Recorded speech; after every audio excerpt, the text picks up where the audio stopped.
Yani katika kila hali kombe linakuja toroli. Kwa mara nyingine tena.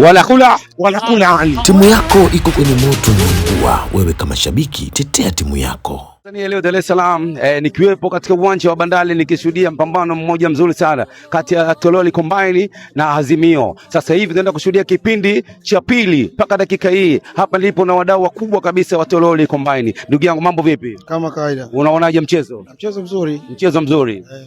Mpaka dakika hii bado hujapata goli. Unawaambiaje wenzio? Anaambia tule mtori nyama ziko chini. Tushamaliza. Tonge la mwisho ndio unakomba mboga.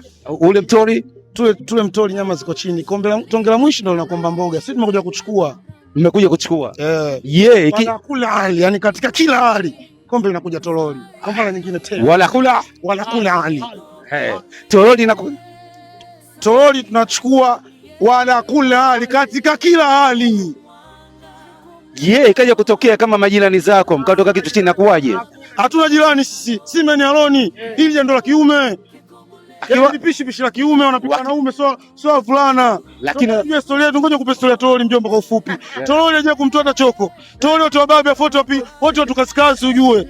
Toroli unajua kuzungumza kaskazi ujue tunazungumza wanaume, watu wa nguvu mapamagula. Mimi nataka kama influencer Chaodo. Inajulikana kabisa. Kaka, sisi tuna kila kitu, sio za furniture, tuna kila kitu. Mnapokalia sisi msababisha mimi mkae.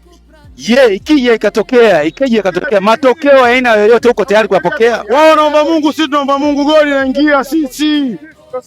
Wote tunaomba Mungu, lakini kila mtu kwa lugha yake, sisi tunachukua. Unaitwa nani ndugu yangu? Chaodo influencer Tajdin. Anaitwa Chaodo influencer. Timu yako iko kwenye moto na mvua. Wewe kama shabiki tetea timu yako.